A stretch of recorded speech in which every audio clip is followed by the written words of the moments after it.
Where do you even start with this? This octogenarian socialist demon is suggesting that every dollar of someone's net worth over $1 billion should be confiscated by the US government. First of all, this do-nothing career politician has been suckling at the taxpayer teat for his entire life. This dude has been in Congress for nearly 30 years, and of the 422 bills that he's been the lead sponsor on, 3 of them have become law. In 30 years! 3! This dude perfectly embodies everything wrong with American politics, and he is never to be taken seriously. Let's just start with that. Oh my god, there's so much to unpack here. So in an interview on HBO's Who Cares with Chris Wallace, he made this suggestion, confiscating everything over $1 billion. First of all, people that have $1 billion don't have $1 billion in cash. A lot of it is in assets, stocks, the businesses they own. Many of these things they don't have a set value. So determining what actually sets their assets over $1 billion would have to be audited. A complicated, expensive, and somewhat subjective process that wouldn't even really be feasible even if something like this was to actually happen. But it won't. But for all the idiots out there that actually think this might be a good idea, let's go through a couple reasons why it's stupid. First of all, the government shouldn't and doesn't have the right to confiscate wealth at any point. And certainly not at $1 billion or anywhere else. And why $1 billion?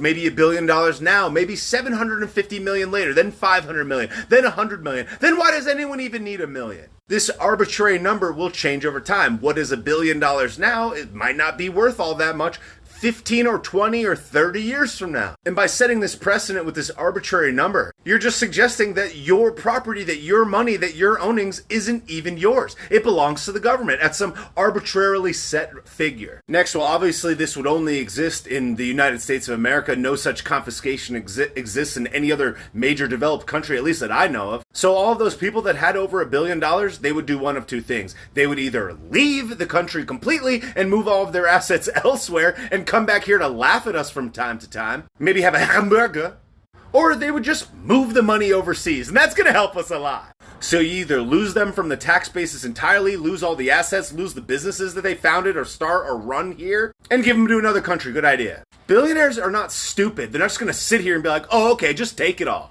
Now, what if you have a business that's worth more than $1 billion or that's worth $500 million?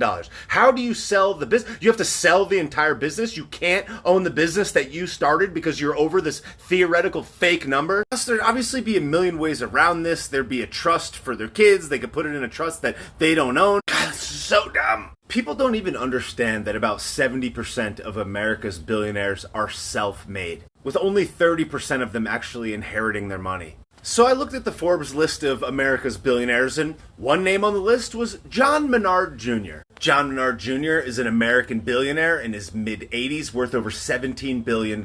John Menard Jr. was the oldest of 8 siblings and grew up on humble beginnings, and he started a home improvement store in the Midwest 60 years ago. This single hardware store that he opened in 1964 grew under his guidance for his entire life to reach over 335 stores. And to this day, it employs 40,000 people. When a person like John Menard opens a store, capitalism and the marketplace teaches us that people shop at Menards because it's making their quality of life better. They're willing to part with their hard-earned dollars to get the products and services that his business offers. And obviously he does it well if he employs so many people and has so many stores. If John Menard's wealth was confiscated $16 billion ago, why would he go to work? Why would he open more stores? Why would he create the products and services that benefit all of us? Why would he do it? Why would Elon Musk and Jeff Bezos and any of these people work ever again? Without the leadership, tax benefits, and overall quality of life benefits that's generated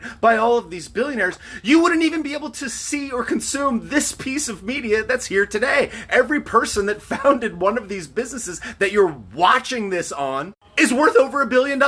Billionaires become billionaires by selling people products and services that they choose to buy with their own free will. They pay a very large percentage of the taxes, and in so many ways, their leadership is necessary for a thriving economy, a thriving America, and in a lot of ways, a thriving world. But they're so easy to demonize because there's not so many of them. Because while octogenarian socialist demons like Bernie Sandbags squeal and scream about how they shouldn't be having this amount of money or whatever, they're at work. You don't have to like the person. You don't have to like that they're richer than you. You don't have to like the means that they employed in order to get to that point. You don't have to think every single thing that they ever did was good. But a billionaire deserves to be a billionaire more than they don't. It's because they created a product or service that helped a lot of people and improved a lot of people's lives. That's just the fact of it. What about Ken and Diane Hendricks? Ken and Diane Hendricks started a roofing supply company in the early 80s. This single shingle business became ABC Supply. This roofing and materials business has over 700 stores and employs more than 12,000 American citizens. Without people like this being able to generate their own wealth, determine their own destiny, employ so many of America's workers, to just say that these bureaucratic demons like Bernie Sandbags get to just steal it? Why would they continue to open stores? Why would they continue to employ people? Why would they produce all of these things that make America so great? If somebody sold a higher quality shingle at a better price, they wouldn't buy it from Diane and Ken Hendricks. But they outcompeted them in the market, in a free marketplace, so people chose to buy from them. And as a result, 700 businesses were built. That's 700 buildings, that's 700 cities. Thousands and thousands of people, careers, livelihoods, all paying taxes, generating, putting shingles and supplies on the homes built around our nation. But without people like them being able to continue to earn money over an arbitrary number set by some demon, America and all of us are better for it. Don't let these bureaucratic demon liars convince you otherwise.